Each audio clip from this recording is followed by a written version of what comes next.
दोस्तों नमस्कार। आप सबका स्वागत है मेरे चैनल हिंदी की बिंदी पर। मैं हूं डॉक्टर प्रदीप प्रसन्न और आप भी प्रसन्न होंगे। आइए कुछ नई बातें सीखते हैं आज के टॉपिक के साथ।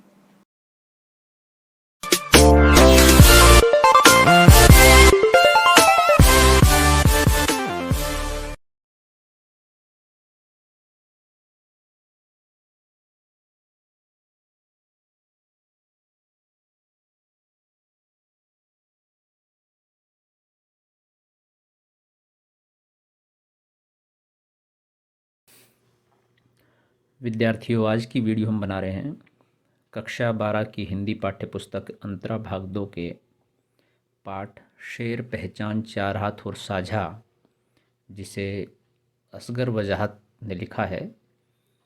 ये 4 लघु कथाएं हैं और इनसे संबंधित जो पाठ के प्रश्न हैं उनके उत्तरों की वीडियो हम बना रहे हैं। तो वीडियो प्रारंभ करें उससे पहले आपसे आग्रह है, यदि आपने हिंदी की बिंदी चैनल को अभी तक सब्सक्राइब नहीं किया है तो प्लीज़ उसे सब्सक्राइब जरूर करें, बेल आइकॉन को ज़रूर दबाएं ताकि सभी वीडियो आप आसानी से देख सकें। तो आइए शुरू करते हैं आज की वीडियो। इस वीडियो में हम जो ये पाठ है इससे संबंधित सभी प्रश्नों के उत्तर बताएंगे ताकि आप परीक्षाओं की तैयारी अच्छे से बेहतर तरीके से कर पाएँ। और इन प्रश्नों के उत्तरों को आप रटिएगा मत, पहले 2-3 बार पढ़िएगा, वीडियो देखिएगा, समझिएगा। उसके बाद आप और उससे पहले आप पाठ को पूरा पढ़ लीजिएगा। हमने यूट्यूब पर चारों कहानियाँ, चारों लघु कथाएँ अलग अलग रूप से पढ़ाई हैं, तो आप अपने आप ही इन उत्तरों को बेहतर तरीके से समझ जाएंगे। फिर आपको रटने की ज़रूरत नहीं पड़ेगी, आप इन प्रश्नों के उत्तर आसानी से दे पाएंगे। हाँ, हो सकता है आपके पास भाषा कमज़ोर हो, तो उसके लिए फिर आप उत्तरों को अच्छे से देख लीजिए, तो आपको पता लगेगा कहाँ किस तरह की भाषा और शब्दावली का प्रयोग करना चाहिए। तो पहला प्रश्न है, लोमड़ी स्वेच्छा से शेर के मुंह में क्यों चली जा रही थी? उत्तर है, लोमड़ी स्वेच्छा से शेर के मुंह में इसलिए चली जाती है क्योंकि लोमड़ी को बेरोजगारी का प्रतीक माना जाता है तथा शेर को रोजगार कार्यालय का प्रतीक माना जाता है। बेरोजगार व्यक्ति रोजगार की चाह में यह जानते हुए कि रोजगार कार्यालय शेर के समान है, फिर भी वह उसमें अपनी इच्छा से चला जा रहा है।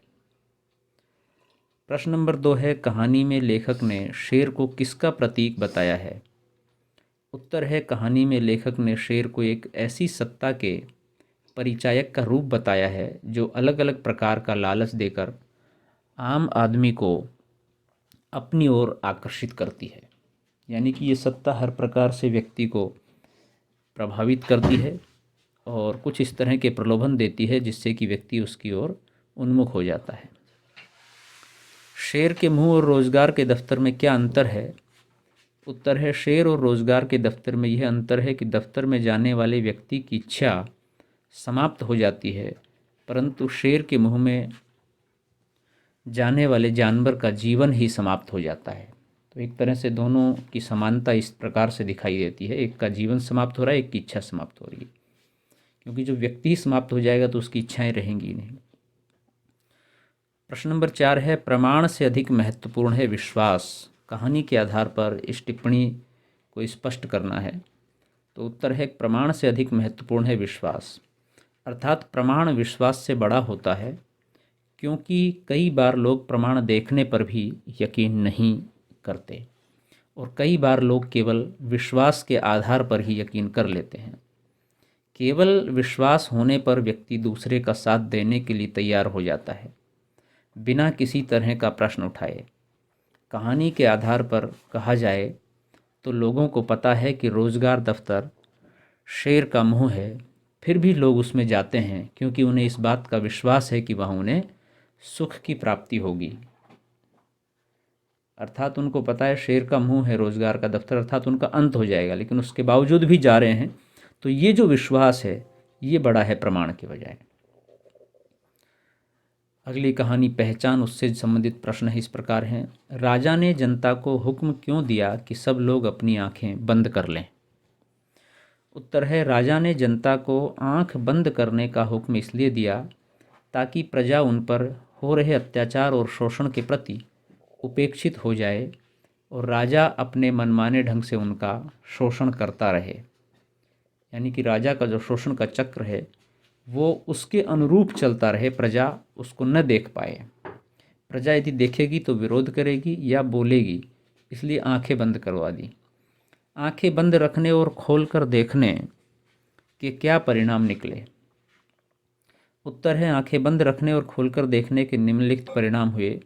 आंखें बंद रखने पर राजा प्रजा का शोषण कर रहा था, जिसका ज्ञान भोली जनता को नहीं था। आंखें खोलने पर प्रजा को पता चला कि जिस विकास और उत्पादन की बात राजा कर रहे थे उससे केवल राजा का ही लाभ था, राजा का ही विकास हो रहा था। आम जनता तो सिर्फ शोषित हो रही थी, प्रताड़ित हो रही थी। प्रश्न नंबर 3 है, राजा ने कौन कौन से हुक्म निकाले, उनकी सूची बनाइए और उनमें निहित अर्थ भी बताइए। तो राजा द्वारा निकाले गए हुक्म निम्नलिखित हैं। नंबर 1, प्रजा अपनी आंखें बंद कर ले। इसमें जो राजा का निहित अर्थ था वो था, राजा के इस हुक्म में निहित अर्थ है कि प्रजा राजा द्वारा किए जा रहे अत्याचार, शोषण, अन्याय से उपेक्षित हो जाए, ताकि राजा मनमाने ढंग से उनका शोषण करके लाभ उठाता रहे और जनता न देख सके। दूसरा है, प्रजा अपने कानों में पिघला शीशा डलवा ले। इसका अर्थ जो था वो ये है कि राजा के इस हुक्म में निहित अर्थ है कि जनता राजा के विरोधियों की बातें न सुन सके। राजा जो भी काम कर रहा है वो न सुन सके वो। तीसरा है, प्रजा अपने मुंह को सिलवा ले। तो राजा के इस हुक्म में निहित अर्थ है कि प्रजा में विरोध करने की क्षमता खत्म हो जाए, प्रजा राजा के खिलाफ कुछ न बोले, चुप रहे, सिर्फ सुनती रहे बस, बल्कि सुनती भी नहीं रहे, न देखे, न सुने, न बोले, इस स्थिति में रहे, गूंगी, बहरी, मौन और अंधी। अगला प्रश्न है, जनता राजा की स्थिति की ओर से आंखें बंद कर लेगी तो उसका राज्य पर क्या प्रभाव पड़ेगा, स्पष्ट कीजिए। उत्तर है, अगर जनता अपनी आंखें बंद कर लेगी तो इससे निम्न परिणाम होंगे। राज्य का विकास रुक जाएगा, राजा का शोषण बढ़ जाएगा, प्रजा राजा की गुलाम बनकर रह जाएगी। अर्थात राज्य, राजा और प्रजा तीनों का ही एक तरह से नुकसान होगा। वो बात अलग है कि राजा व्यक्तिगत रूप से महसूस करता है कि उसका लाभ हो रहा है, लेकिन ऐसे राजा कितने दिन तक, कितने समय तक रह सकते हैं? क्योंकि जो अन्याय अत्याचार होता है उसका खात्मा होता है, उसका विरोध होता है, समय जरूर लग सकता है उसमें, लेकिन वो नष्ट होता है एक बार जाने के बाद। सही चीज़ लंबे समय तक टिकी रहती है, वो बात अलग है, प्रारंभ में सही चीज़ का भी विरोध होता है, लेकिन वास्तव में वो मजबूती से, स्थायी रूप से टिकी रहती है। अगला प्रश्न है, खैराती, रामू और छीदू ने आंखें खोली तो उन्हें राजा ही क्यों दिखाई दिया? उत्तर है, खैराती, रामू और छीदू ने जब आंखें खोली तो उन्हें राजा इसलिए दिखाई दिया क्योंकि इतने समय से अपनी आंखें बंद रखकर उन्होंने अपना अस्तित्व ही समाप्त कर दिया था। वे राजा की कठपुतली बन चुके थे। एनवायरनमेंट का बहुत इफ़ेक्ट होता है, आप जिस वातावरण में रहते हैं, और जैसे कि बहुत सारे विद्यार्थी अगर 8-8, 10-10 घंटे तक लाइब्रेरी में रहकर अध्ययन करेंगे तो उनको रात को सपने भी पुस्तकों के आएंगे, अध्ययन अध्यापन के आएंगे। तो इसी तरह से उनके मस्तिष्क में राजा के हुक्म, राजा का अस्तित्व, राजा का चरित्र इतना हावी हो गया था कि उनके सामने खुद का चरित्र खत्म हो गया था। तो आंखें खोलने के बाद भी राजा दिखाई दे रहे थे, आंखें बंद करने के बाद भी राजा ही दिखाई दे रहे थे। अगली कहानी है 4 हाथ। इसका पहला प्रश्न है, मजदूरों को 4 हाथ देने के लिए मिल मालिक ने क्या किया और उसका क्या परिणाम निकला? उत्तर है, मजदूरों को 4 हाथ देने के लिए मिल मालिक ने निम्न कार्य किया और उसके परिणाम भी निकले, जो इस प्रकार हैं। मिल मालिक ने कई विख्यात वैज्ञानिकों को तनख्वाह पर रखा, परंतु इसका कोई परिणाम नहीं निकला। मिल मालिक ने मृत व्यक्ति के भी हाथ लगवाने का प्रयास किया, परंतु इसका भी कोई परिणाम नहीं निकला। लकड़ी के हाथ बनाकर लगवाए, परंतु यह भी व्यर्थ साबित हुआ। मालिक ने लोहे के हाथ लगवाए परंतु इसका नकारात्मक परिणाम निकला, क्योंकि इससे मजदूरों का जीवन ही समाप्त हो गया। अर्थात इस तरह के कई प्रयास मिल मालिक ने किए, लेकिन वो सब व्यर्थ हो गए, वो मजदूरों के 4 हाथ नहीं कर पाए। अगला प्रश्न है, 4 हाथ न लग पाने पर मिल मालिक को क्या बात समझ आई? उत्तर है, 4 हाथ न लग पाने पर मिल मालिक को समझ आ गया कि यह सब करना व्यर्थ है।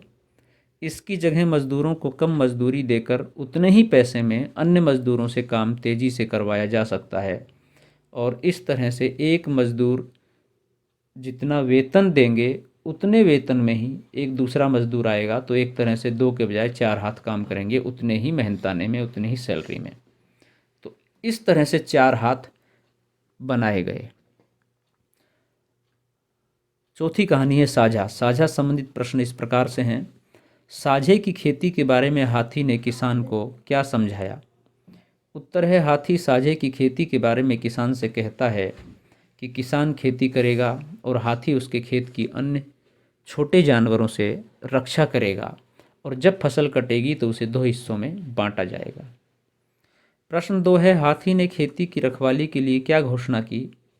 उत्तर है, हाथी ने खेती की रखवाली के लिए घोषणा की कि किसान की खेती में उसका भी साझा है। यदि किसी ने उसकी घोषणा को अनसुना किया तो उसका परिणाम अच्छा नहीं होगा। अगला प्रश्न है, आधी आधी फसल हाथी ने किस तरह बांटी? तो उत्तर है, फसल को आधी आधी बांटने के लिए हाथी ने उपाय निकाला कि दोनों आधा आधा खाएंगे।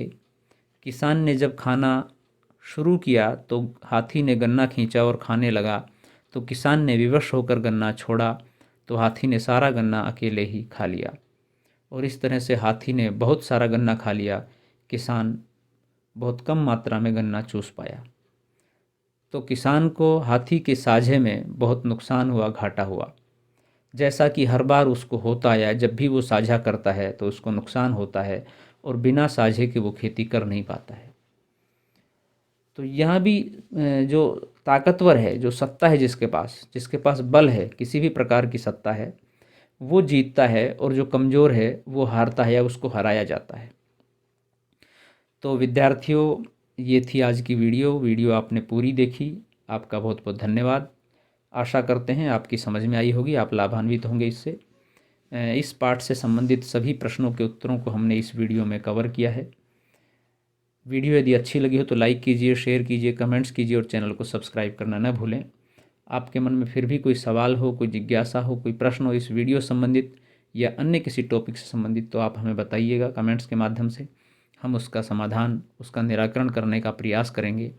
आज के लिए इतना ही। नेक्स्ट वीडियो में नेक्स्ट टॉपिक के साथ फिर मिलते हैं। तब तक के लिए शुक्रिया, नमस्कार।